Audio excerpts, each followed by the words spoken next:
Il est resté caché, dans l'ombre, pendant des années. Ce livre aurait pu envoyer ses auteurs directement en camp de concentration. Stop, chers lecteurs. Je vous prie instamment, avant de tourner la page, de bien vouloir lire attentivement là ce qui paraît suivant. D'après ce que dit la radio, les Allemands vont inventer un truc formidable pour leur débarquement en Angleterre. Et je sais ce que c'est, monsieur Grenier. Un lance-gonze, monsieur, pour expédier des gonzes de l'autre côté de la Manche.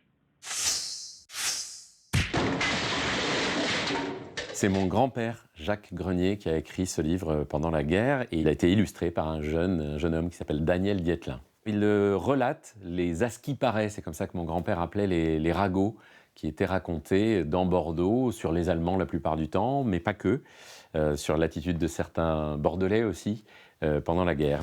Parfaitement, madame. Et ça s'est passé devant moi. Pendant qu'elle lui servait l'allemand, elle lui faisait ses plus beaux sourires. Et à la fin, la poche de fruits, elle lui a offert. Cadeau. Ces textes et illustrations cinglants et bourrés d'humour datent de l'été 1940, au tout début de l'occupation allemande à Bordeaux.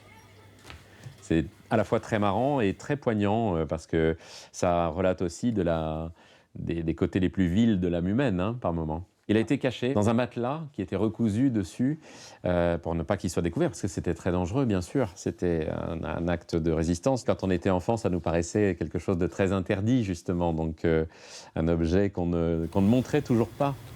Ne sachant pas vraiment quoi faire de cet héritage bien singulier, Loïc nous a contactés. Bonjour Loïc. Nous l'avons mise en Enchanté. relation avec Sophie Picon, Voilà l'objet. une historienne spécialiste de la période. Vous voyez, la plaque. Plus on avance, plus c'est cruel. Oui, exactement, oui. Tout à fait. Je suis très impressionnée, c'est très très très intéressant. C'est un document unique. Ça rend compte d'un état d'esprit à la fois très lucide et à la fois qui vit les événements au jour le jour. De personnes qui, dès le premier instant, visiblement, ont refusé à la fois l'État français et à la fois l'occupation allemande. On peut visualiser ce qu'ils voyaient, de la façon dont ils le voyaient. Et c'est vraiment un humour féroce, là. Intrigués par la qualité des dessins, nous avons voulu en savoir plus sur Daniel Dietlin, un tout jeune résistant au destin tragique. Non, il a 15 ans. C'était 1940, il a 15 ans et demi. Et il a déjà tellement tout compris de ce qui se passait. Il sera tué 4 ans plus tard dans le massacre de la ferme de Richemont, l'un des épisodes les plus noirs de la collaboration bordelaise.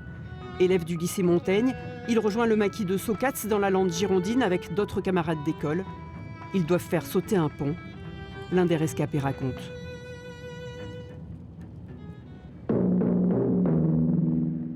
Ici, Londres. Tous les jours, on attendait le message à la TSF. Les Français parlent au français. D'abord, c'était « La panthère est enrhumée », puis « Le coucou chante en mai ». Nous n'avons pas eu la grande joie de l'entendre, puisqu'il passa le 16 et que nous avons été attaqués le 14. Attaqué un 14 juillet, à coups de canon, car dénoncé. Du massacre, il ne reste que ces quelques pierres. Ils ont été encerclés par la milice, une vingtaine de miliciens et une trentaine de feldgendarmes allemands qui les ont attaqués. On ne leur a donné aucune chance. Aucune sommation, pas de prisonniers, rien. 12 seront tués, dont 7 élèves du lycée Montaigne. Ces malheureux portaient d'affreuses blessures. Détail horrible, la plupart ont été achevés d'un ou même plusieurs coups de revolver dans la tête. C'est le summum de la collaboration. C'est devenu un symbole, c'est à la fois la jeunesse, le courage et puis la lutte pour la République. Rétablir la République et se débarrasser de l'idéologie nazie. Cette tuerie bouleverse toute la région. Un hommage solennel est organisé. 4 ans plus tôt, Daniel Dietlin et Jacques Grenier avaient achevé leur ouvrage par un dessin de paix. Plus tard peut-être, après la guerre, on en reparlera.